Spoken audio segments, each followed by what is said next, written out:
Welcome back to the Spring to Life podcast. I'm Caitlin. I'm your host. I'm also your hormone health coach, fertility awareness educator, and Pilates instructor. I created the Spring to Life method to empower women to embrace their natural cycles, heal their hormones naturally, and live vibrantly. And this podcast is all about sharing information that helps you to do just that. And today I'm joined by a special guest. Her name is Caroline, and she is a spiritual and holistic coach, a functional hormone specialist, and a yoga instructor. She's passionate about the nervous system and reminding people that we are nature and meant to live like animals, meaning simply. And I think I'd love to start there with reminding people that we are nature. What does that mean to you?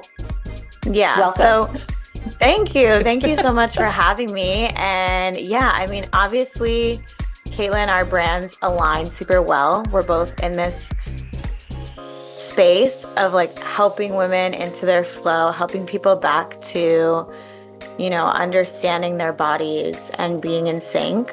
And what I found with my experience through hormones, and I'll share a little bit about my story when we get there, but I just kept finding more and more that our physical bodies and what we go through on a monthly cycle as women and what men go through on a daily cycle with their hormones just aligns so well with what we see in nature, with the moon cycles, with the sun, with the 4 seasons. And, we've really strayed as a society from this concept that we're no different than the trees and the birds and the squirrels. And I know it gets like a little woo-woo and a little crunchy when we talk about that, but we really are the same. And we just sort of created a lifestyle where we live inside of boxes and inside cars all day, so we don't actually interact so much with the elements. But I think it's so important to figure out, and that's what I'm in the business of doing, is figuring out, because we're moving forward, we're not moving back. How do we integrate this relationship with our bodies and with the elements and with the concept that we are nature into this modern day society that we're living into? So, Yeah, I love that. And I think it's so true. Like, this modern society that we live in makes it so easy to disconnect from our natural cycles. In fact, like, most of us are completely unaware of it unless you go searching for that information. And I've been living in a much further north place this past year than I have been for a while. So I'm experiencing seasons for the first time in almost a decade. And as much as I was trying to escape winter by moving to Southern California 8 or 10 years ago, I have really been enjoying it in this season of my life because I have more connection to my inner cycles, and it makes it, I think it kind of makes it easier to not deal with, I don't want to say deal with the winter, but to kind of navigate the like darkness and the cold, and understanding that is a time to kind of pull back and to rest and restore. And then like things are going to come back around in the spring. mm-hmm. So what you kind of mentioned your own hormone health journey. How did you kind of come to be in this place that you're in today? Yeah. So, I mean, from everything, I take a holistic approach. So my story kind of begins with me going to college, and I went to this really big college in Virginia. I didn't know what I wanted to do. I was just kind of going with the flow because that's what people do. Mm-hmm. And I didn't have a major. I couldn't pick one out. I had no idea what I was doing there. I was looking around at all these people like, do you really know what you're doing here? Does anyone really know what we're doing here? And yeah, I felt really lost and I felt confused. And then I transferred to a school by my parents and moved back home. I was just feeling really lost, and we all have these moments we can relate to where we're feeling lost or these dark nights of the soul. But I was really seeking, and I joined a meditation group and eventually landed into like a religious community. I grew up Christian and I grew up Baptist, which is a very strict form of Christianity in America.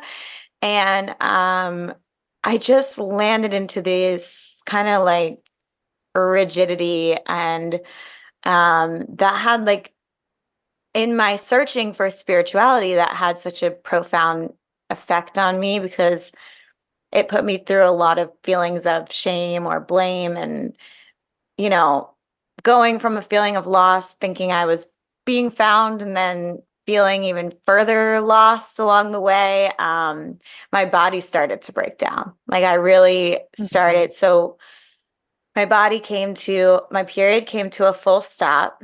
And within about 2 months, I gained 20 pounds. I had never had acne. I broke out all over in cystic acne. I was experiencing the bloating, the inflammation, all sorts of things. So I went to the doctor, obviously, and I was told by my female doctor at the time that, well, honey, it sounds like this is just your body now. And I was like, oh no, this cannot be my body now. I thought I was like, I was really struggling with my mental health, obviously. Mhm. Um, And I was just like, I will not accept that answer. No. So I went to an endocrinologist. I went to a cardiologist because I was having heart palpitations, ultrasounds in my heart, stress tests, ultrasounds in my ovaries. I had a colonoscopy because I was having digestive issues. Like you name it, I had it. No one could find anything wrong, really. And I was frustrated by that. And along the way, I just kept going on this journey. Like, I can't say in the place I was in, I had unshakable hope or anything like that. Mhm. But I did have just an awareness that I didn't really like resonate with the answers I was getting. And I didn't resonate with the version of myself that I was being. And so there had to be something deeper. And that's why in the work that I do, I call myself a spiritual and holistic coach because it's all things. It's Mhm. emotional, it's spiritual, it's physical, it's all of it. Everything is connected. Mm-hmm. Everything is Absolutely. connected. And you kind of have to, I think, go through that journey, like, especially maybe for um, our generation. Like, I hope that the work that we're doing kind of changes things for women that come after us, that they don't have to suffer as much. But I can totally relate to your story of just kind of feeling like your body's working against you and like you don't know what's going on or how to stop it. And I also like I was dealing in my 20s with lots of similar symptoms, but I actually didn't seek out medical help right away. It kind of felt to me, it was like I'm getting older and now I have migraines and like I didn't have acne when I was a teenager, but I guess I have acne now. And it's just like, okay, all of these things are happening to me. My body is doing this and it's, you kind of feel helpless. And it's like, unless you have the resolve to really seek answers and go against the grain, you're just kind of left to accept those circumstances. So, what was your first step of kind of pulling yourself out of that place? Yeah, so I the gynecologist gave me birth control, but it actually didn't help. Mm-hmm. I went on antibiotics, wiped out my digestive tract. I did try a lot of Western forms of fixing some things within my body. Um, but then I just went on to, I mean, really what was, I think, bothering me the most was that I got my period when I was 11 to 19 years old. I had always had a regular period. So the thing that stuck out to me the most with my body was the hormones and Mm-hmm. a lot of the symptoms I was having, like the hot flashes and the weight gain and the acne, seemed hormonally related. So Mm-hmm. I just dug in. Like, I just started reading books and doing research. I learned about PCOS and I was like, oh, this must be what I have. Um, so I dug into knowledge about PCOS. I got really into like Alyssa Vitti's work and Mm-hmm. learned about the 4 phases of my cycle, learned what to eat and how to, better nourish my body. And from Hmm. that came a nourishing of my lifestyle, a nourishing of my emotions, and just a freedom. And if there's one thing I could drive home about this too, is like, this has been on my heart a lot lately, is from the outside looking in, I think sometimes this work can look like hard because you have to implement a lot of lifestyle changes. And at first, maybe it is, but Hmm. this is really, it's a freedom. Like knowing your body, knowing the 4 phases of your cycle, understanding yourself in a holistic way and how to work with yourself and work with your lifestyle. That's freedom. Hmm. I Hmm. totally agree. And I feel like I think maybe we had similar when you learn about the 4 phases of your cycle, I feel like that's just like this light bulb moment where you're like, oh, like Hmm. I'm not supposed to feel exactly the same way every single day. And it can feel difficult when you're not accustomed to that to implement that in your life. But is it more difficult than grinding against yourself for the rest of your life? Like you have this choice of like, do you learn to work with your body or do you just continue down the same path, which maybe has you feeling miserable or sick or uninspired by your life? Exactly. Yeah. With that. So is that kind of when you went into functional hormone, your education with that, or did that come later on in your That came journey? That came actually this past year in 2023. I Mm-hmm. had all this knowledge. I was really like excited about it. I was teaching yoga workshops already, just teaching people about their hormones. And I wanted a deeper understanding on a more scientific level and Mm-hmm. just how to apply this in work with women. And so I went and got a certification for functional hormone specialist. So just having that under my belt helps me so much to just have more knowledge and updated research because this field is just booming and evolving. Yes, ever changing. And finally, research is being done on these Yes. topics, and we're finally being validated in things that we've like known intuitively for so long, which is really cool. I saw recently you shared in your Instagram stories kind of dealing with the symptoms of PMDD. And on a personal level, I totally relate to that because along my journey of like figuring out hormonal balance and figuring out what the best form of contraception is, I decided to go the route of the copper IUD for a short period of time. And I wanted to try that because I thought, oh, this doesn't have the hormones in it. Hopefully, I'm going to still be able to track my fertile biomarkers and just have a normal cycle and still have that peace of mind, that protection. Not the case. Not the case. I know now that the copper really is toxic to our bodies, and it really messes with your fertile biomarkers. You don't see regular patterns with that, so it can be really confusing. On top of that, the emotional shift that I felt during the luteal phase of my cycle approaching my period was crazy. Like Mm. I was anxious, depressed, like just feeling like nothing I'm doing matters and just feeling so down and depressed about things. And it was really cyclical. And I thought I must have PMDD, that, this has to be what this is. I've never felt such intense fluctuations in my emotions before. And it's really difficult to navigate because especially if you have like if you're on hormonal contraceptive or non-hormonal contraceptive that is kind of playing into that, there's not a lot of control you have over the situation. So what has been your experience with PMDD and those types of symptoms, navigating them? Yeah. So let's just break down what PMDD is for Mhm. anyone that doesn't know. So PMDD is a just like super intense form of PMS, basically. And it's a technically a dysphoric disorder. Yeah. Mhm. Mhm. Um, and it's you know, I think sometimes our society gets super slap happy with labels and Hmm. we need to like label everything something. But I like to just call things an experience, and everyone has their own experience. And sometimes we don't fit into a box, right? Like one person's form of anxiety can look totally different than another person's form of anxiety or depression Hmm. or any of these things. So just take that with a grain of salt. I like to just introduce that. But Hmm.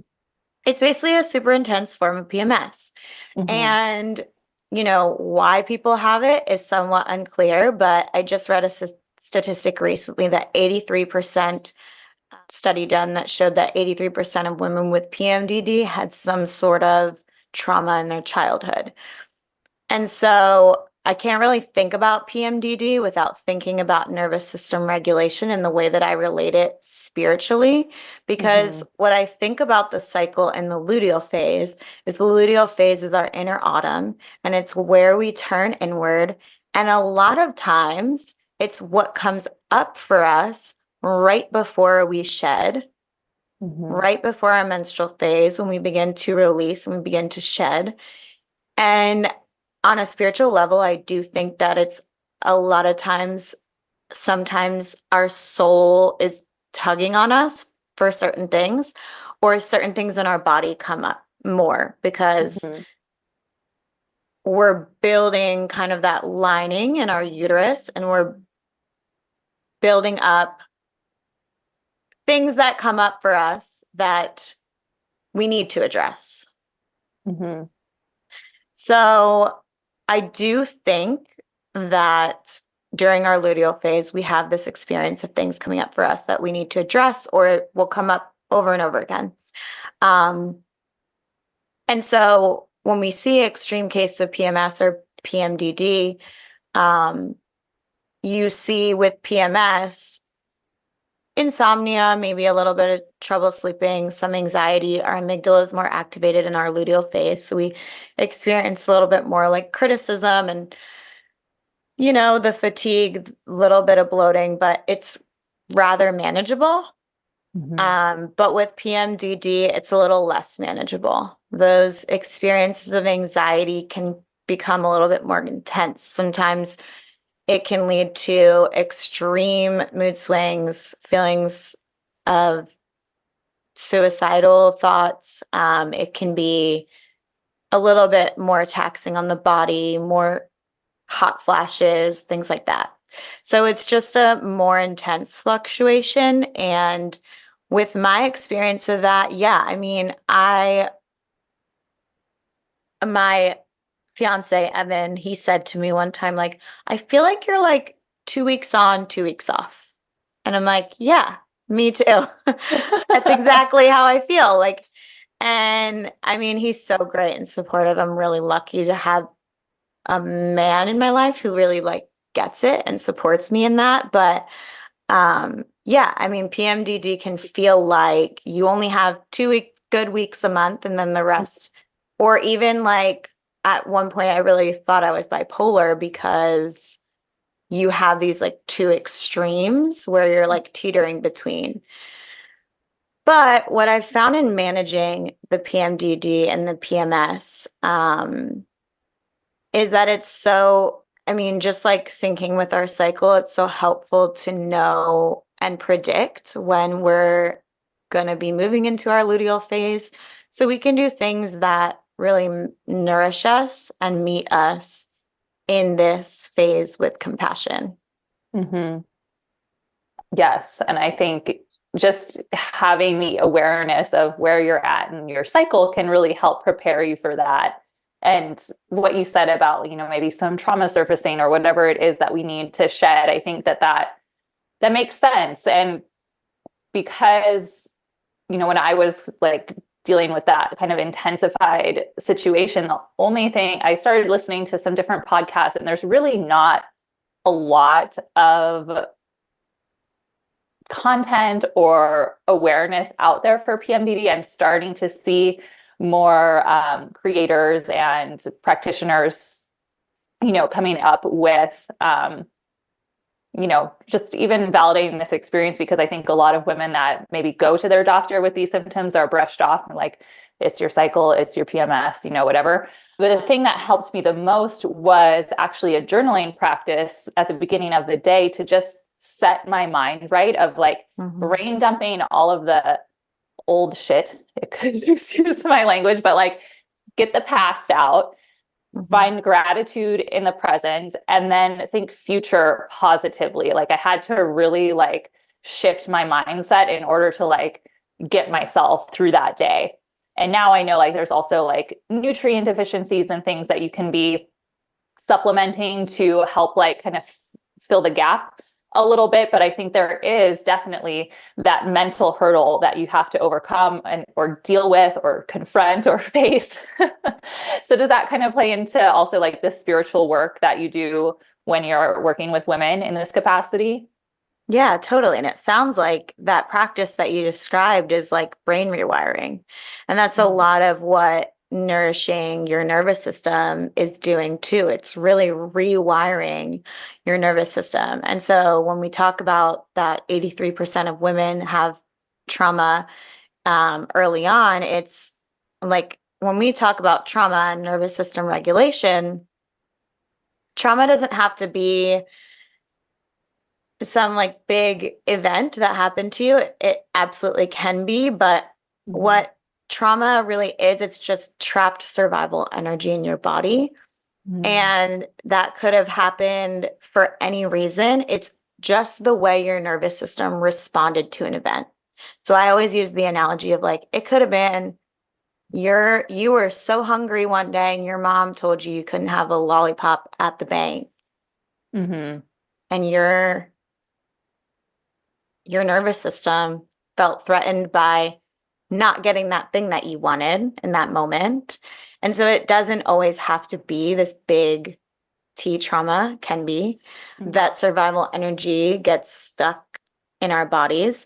And so the nervous system is really an umbrella for, like, I really see it as an overarching umbrella over our immune system, over our digestive system, over the endocrine system. So we can have all these symptoms, digestive, IBS, we can have autoimmune, we can have hormone imbalances, and we can try to work on those. But if our nervous system is still dysregulated, it is going to still move around because it's really the overarching umbrella. It's our primal survival instinct. So we've got to get our bodies into a state of calm and regulation so that we can rest and digest. And that takes a lot of work on a soul level, on a physical level, on a mental level, like you said. But it's so worth it. So worth it. Absolutely. Absolutely. And when you're talking about nervous system regulation, this is a conversation that I've had in the past on the podcast, but it's been a while. So I think it's great to kind of give the audience an idea of what that means, because yes, our nervous system is responding to stress. Regulating our nervous system doesn't necessarily mean that we're going to be able to remove stress from our lives. So can you kind of explain what it means to have a regulated nervous system? Yeah. So the nervous system is simply our fight or flight instinct. So we think that we have some sort of threat to our safety, and our body goes into automatic survival state. And so with stress, that can happen to us too. But what Caitlin's saying here so beautifully is that stress can really impact our nervous system by, if we have kind of a limited ability to respond to that stress because our nervous system is dysregulated, we can get really kind of dysregulated very easily. But we want to expand that window. We want to be able to witness some things and kind of take a step back and be able to sit with any uncomfortable sensations, any uncomfortable symptoms, and really expand our ability to handle stress without our body thinking that we're going to die if we Hmm. don't handle it. Yeah. Hmm. Beautifully said. Yeah. It's being resilient, building up Hmm. strength to like deal with whatever our lives are throwing at us. Yeah. Yeah. Totally. So what does your work look like now? I know you also have a candle company too, Hmm. right? So you're Hmm. coaching, you're making candles, you're teaching yoga. What does your work look like these days? Yeah. So I teach yoga at various local studios by me. Mhm. I have a non-toxic candle company, which was born in 2022 out of just sheer, like, I wanted non-toxic candles for myself, was having a hard time finding cute ones that I liked and wanted to just put a product out there that other people would like as well. And candles, as we know, are super endocrine disrupting, filled with Mhm. chemicals and fragrances. So I was really happy to make that product and still love selling them. And then, yeah, I just started taking clients one-on-one. I'm a little bit newer in this space, so I want to just continue building up an online community, building up workshops for people, and just like being a light and helping people see that there's a better way to live, that we can be aligned with nature, encourage people to nourish their nervous system, and move into really a new spiritual paradigm where we see things Mm. more holistically. Yes, and I think the more voices we have like amplifying this message and transforming women's lives, like it's just going to make it a different world for women to live in, more cohesive and like in flow, I guess. Oh, that's the So hope, right? yes, that's the Yeah, hope. that's what we're We're just, doing here.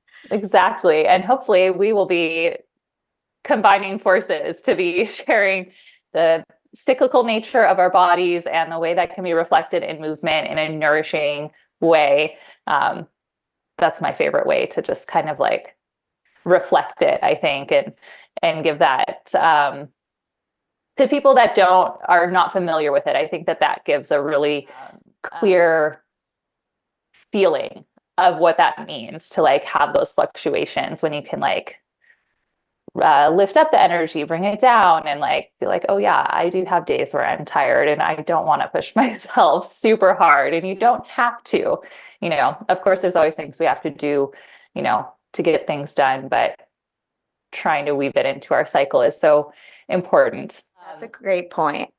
I love that point, and I love your emphasis on like feeling the fluctuations in our body because we can get so in our head and intellectual about all this stuff, but we have to, on some level, every month, embody it and feel it in our body. So the more we can practice that on a somatic level and getting into those somatic bodily energy moving Mm-hmm. through it, the better we can. It's a practice, right? So the Mm-hmm. better when we practice things, we can implement them better. Absolutely. And I was actually last night, I was writing some copy for my website in terms of like the cyclical Pilates aspect of what I offer. And yes, 100%. I want women to be living with their natural cycles and like understanding their hormonal fluctuations. But I also understand that can be really intimidating, especially if somebody is still on hormonal contraceptives or reliant on birth control. And the truth is, this practice is really about tuning into your own energy. So even if you're not in the place where you are living with your natural cycle, you can still start to listen to your body. Because I think we have kind of set this precedent where we are tuning out, like if we're talking about like the symptoms that we were experiencing in our 20s, like that until I really like let down the wall and like thought, okay, maybe I need to like look at what's going on inside my body to figure out why these symptoms are surfacing. It felt like, okay, this is like this separate thing that is going on and I'm dealing with it. Like my body is doing this to me. But really, when you start to work with your body, understand your energy, kind of tune into what you're feeling, it's so much easier to navigate everything that's going on. You can have a smoother transition if transitioning to your natural cycle is your eventual goal. So it's really about kind of connecting with your intuition. I love that so much. That was kind of just my rant, I guess, That's about that. awesome. But No, I love it. And it's a really good point for those people who are still on the contraceptives and who maybe aren't totally in tune with their hormones or in tune with their body in this way, and they have that kind of barrier in between themselves, their intuition, their hormones, their body. That's a great way of introducing it and getting them started. hmm yeah, just ask yourself what you're feeling and Hmm. try to give yourself an honest answer too. I think that that can be the difficult part. It takes time. Something that I wanted to ask you about today, I think we have a shared love for coffee. Um, Mm, so coffee and hormones, especially female hormones, it's usually kind of put out there as like, okay, this is a no-go. Like you should not be drinking coffee if you want to really heal your hormones. And I do like I've definitely cut back. I used to work in specialty coffee. I worked at a micro roaster, did the coffee tastings, like lived on coffee. That probably played into a lot of the things I dealt with in my 20s. And then also like once I kind of started to open myself up to this work, I was at a place of like complete burnout, living off of coffee for the first like 2/3 of my day, no food, and it was not serving me well. It definitely was not yeah. serving me well. But I am not somebody who loves matcha. I cannot really drink tea in the morning on an empty stomach. It really upsets my stomach. And I've tried the coffee alternatives, and it's been hard to give up coffee. And on your story this morning, you said coffee is a hard drug. Hmm. I And I was firmly like, do believe that. wake up call. Because I still drink some coffee. And at this point, I'm like, okay, I really enjoy it. I feel like that is like a plus side for me. I try to get organic coffee because coffee can actually be really moldy, which is really gross. So that's like a double no for you. So I try to source like good quality coffee and have like a single cup a day, but I still know that it's not serving me the best. Mhm. So maybe what's your relationship with caffeine and coffee been? So my mother was a I should say she's with us. She is a coffee fiend, but growing up, she was always super addicted to coffee. She got me super addicted to coffee. And yeah, I just always was like, this is just my vice and I'll never give it up. Like, I don't care. I'll Mhm. just never give it up. And then, like, this past year, 2023, I finally got like a real calling within me that was like, you got to give this up. And I was like, Mhm. no. And I'm still working on it. It's a work in Mhm. progress. But why I say it's a hard drug is if you go to any deep into any like herbalism communities, traditional Chinese medicine, Ayurveda, there is a reverence for caffeine. It is, Mhm. some people call it a psychedelic.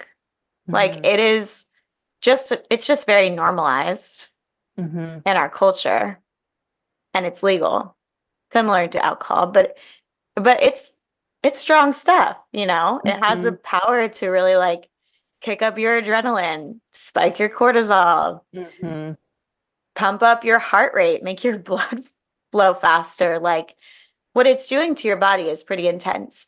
Mhm. And we just normalize it. So in college, I would have like 5 cups a day and like stay up all night and study. And Mhm. that was just normal. But yeah, I mean, it having been addicted to coffee since I was probably like 14, 15 years old, um, it is super addictive.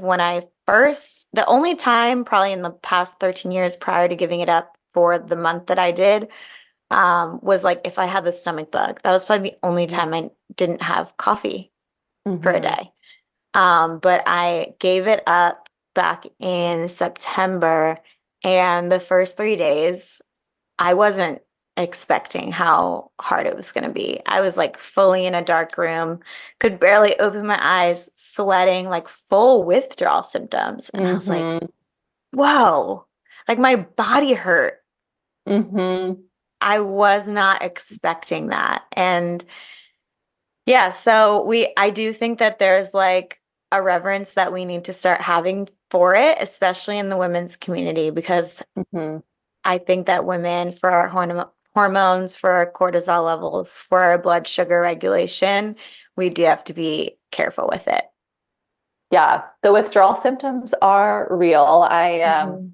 have suffered many headaches trying to wean myself off of coffee. Yeah, like but the reverence that is there in the herbal community, that totally makes sense because historically it wasn't something that was like super abundant and like available to everybody. Like if you think of the places that it naturally grows in like Central and South America and in Africa, I think a little bit in Indonesia and like places like that, it's definitely Mhm. not like a European crop that, Yeah. I would say that's probably where our ancestry has come from for the most part. It's not something that most of us historically had like a ton of access to. And now it's become so prevalent, like many things in our culture, but we just don't think about the effects, but people really are addicted to it. And I challenge anybody that's listening that,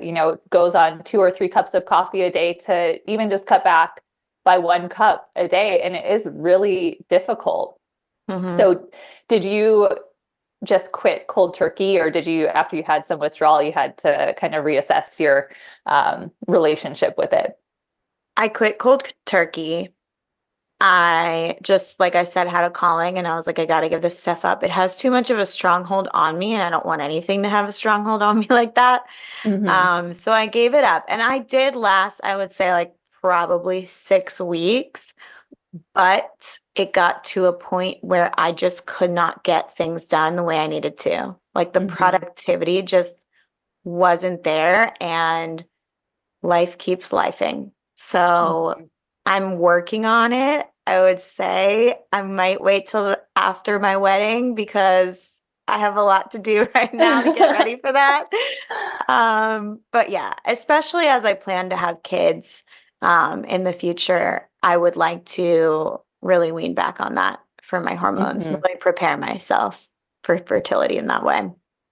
Yeah, I totally understand that. And that's definitely when I'm working with any clients, especially if there's like burnout or any dysregulation like that, it's like you got to start to wean yourself off because too much change at once is going to just like really feel miserable, probably. Mhm. So even just challenging yourself to like cut back, maybe start to swap things out and see what works, you know? Yeah, like a maybe like a half cap decaf situation, and then slowly Hmm. go to full decaf and then slowly scale back. I really did love the olive mush though that I had this Oh, morning. It yes. was Oh, really good. good. That's Yeah. actually what I'm drinking now. I challenged myself not to have a cup of coffee this morning, and I try to keep it somewhat cyclical where I know that I'll manage it better in the first half of my cycle, and it's just gonna like feed into my anxiety and like whatever I'm feeling in my luteal phase.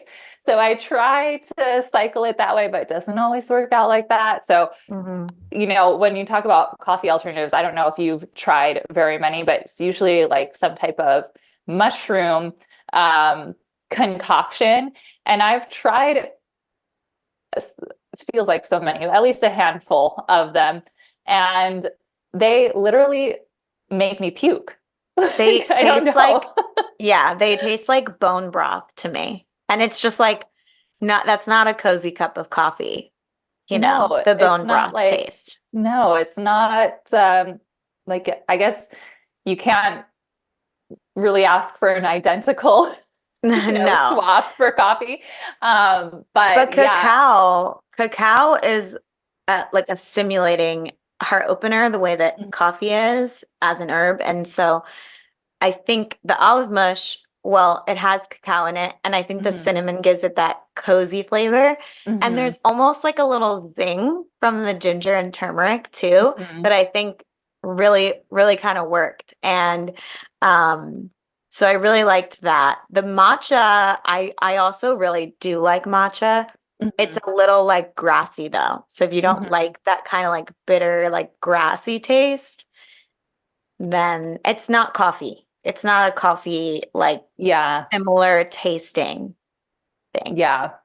Yeah. I really wanted to, I was like, oh, maybe I can just be a matcha girly, you know? Like I've Yeah. tried a couple different times, but for some reason, I can't really drink green tea anymore. That upsets my stomach, either whether I've had food or not. And I don't really know why that is. I'm okay with herbal teas, but I don't know. When I was like teenager, my mom was a tea drinker growing up. So she was always drinking like Earl Grey and English breakfast tea. So I grew up having tea like that, but I don't know what something changed and my stomach just does not tolerate like black teas or green teas anymore.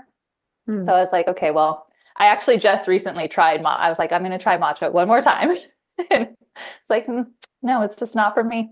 Mm. So I'm glad that I found the olive mush because giving up coffee is really difficult for me. And it's also really difficult to find something that is palatable.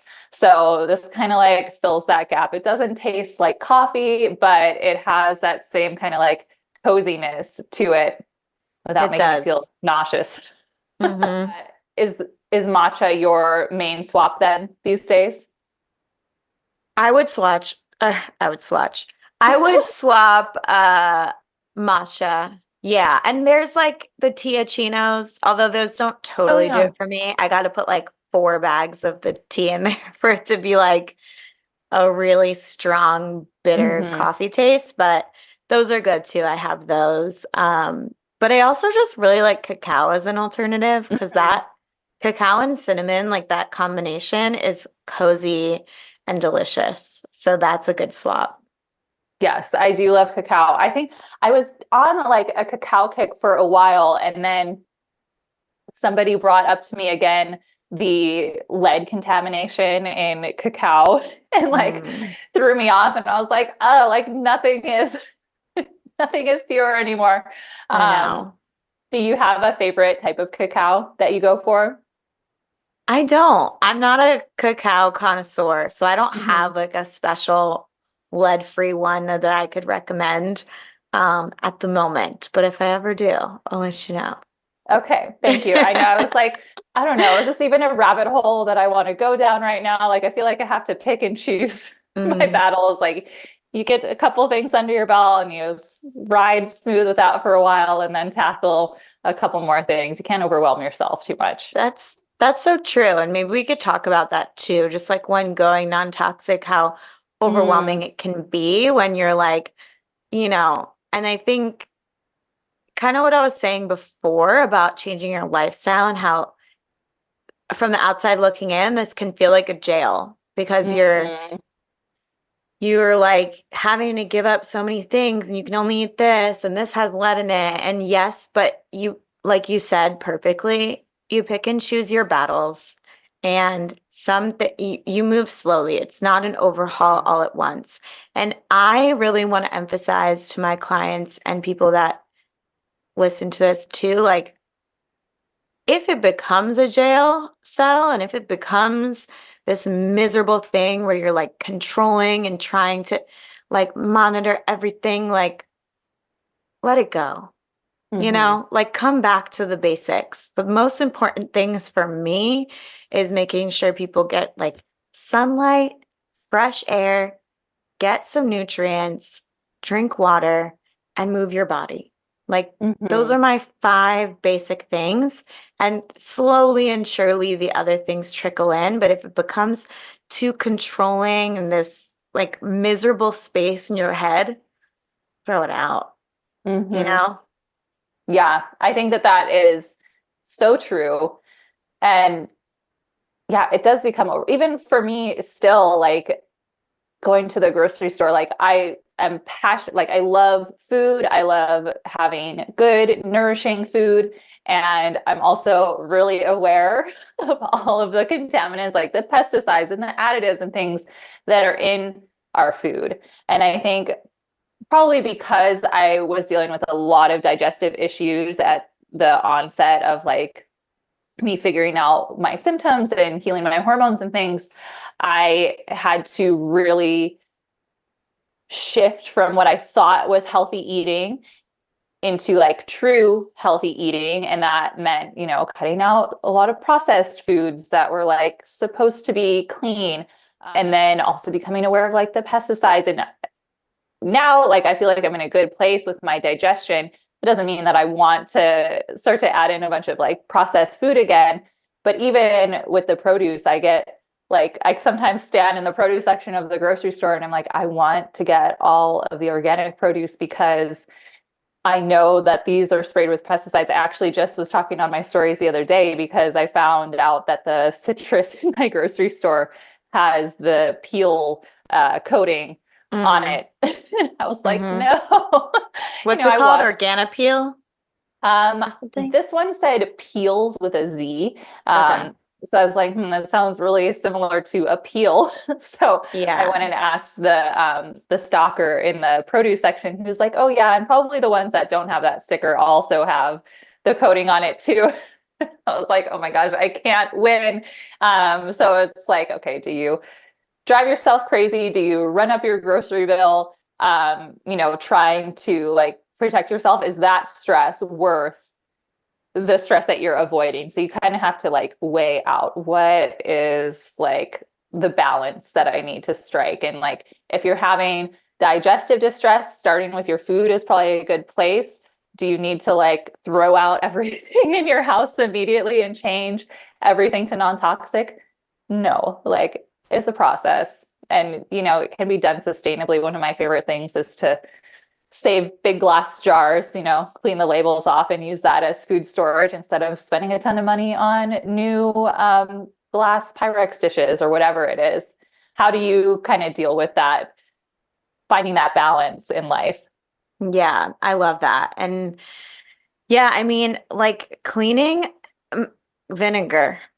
I mean, just like vinegar, a big bottle of vinegar and water, and I use a spray bottle, and like that's how I clean. And when it comes to food, I am really spoiled. I have a we have a market here that sells like they are very picky about things Mm-hmm. they let in their market. So they don't use those peels on any of their citrus. They are all organic. You won't really find any produce there that's not organic, and Mm-hmm. they sell raw dairy. So I'm very, very spoiled in that way. But another way that I really love is I joined an organic CSA last year for the first time, Mm-hmm. and that was amazing. Not only because you're getting so much produce and a week, and but the experience of going to a farm, bringing your basket, picking everything, meeting people in that community. I mean, I just felt like it kind of gave we are so disconnected Mm-hmm. from the work that it takes to grow our food Mm-hmm. that it was just such a reminder of how hard the farmers work all year round to produce those crops. And then we go and I sift through the bees and the bugs to go pick my tomatoes, and they're so fresh and delicious. And I think that's just such another beautiful way to like connect with our food, but growing your own food as well, if you have the space for it. Like behind me, I Mm-hmm. have a little rosemary plant. I just had a Mm-hmm. mint plant, cilantro. So I try to like buy some plants that I can plant myself. Mm-hmm. Um, yeah. And then you know kind of what's in your soil and what's going into the plant itself. Yeah, that's great advice. I love CSAs. The last year that I was living in California, I was a part of a CSA and they did home delivery for the boxes, but you got this giant box of seasonal produce and it was so awesome to be able to also because they were selecting what was in season. It was like, okay, this is what I have to work with. So what I like, it was taking a little bit of like the planning off of my brain where I'd be like, okay, now I have these things to work with. What can we make with this? Um, Yeah. And it which I, introduces maybe new foods you've never tried before. Like I got all mhm, sorts of different vegetables I never even knew existed. And then I'd have mhm. to look up a recipe or figure out how to use it, which was just fun. Yes. And I think eating that way is also so important, going back to what you were talking about at the very beginning of being in tune with our seasons. Like, it's dead of winter here in Montana. I'm not eating papayas, or anything like that. Really, there's not a lot of great produce available to me now. So my options are like either frozen berries, which I think is always a great alternative, especially if like your produce is really expensive, or just going with what is in season, which right now, like oranges, citrus, I've been eating a lot of oranges and apples. That's what we've got here that looks good. But knowing that then as the seasons change, it's going to change what is in season in the store and what is, reasonably priced to be eating. So it's kind of becoming aware of that too, because it's also good for your microbiome to have that variance in what you're eating throughout the year. Totally. Yeah, that's a great point. Yes. I don't think I have a CSA option up here just because the growing season is so short. But there definitely are farmers markets that pop up once the weather starts to warm up.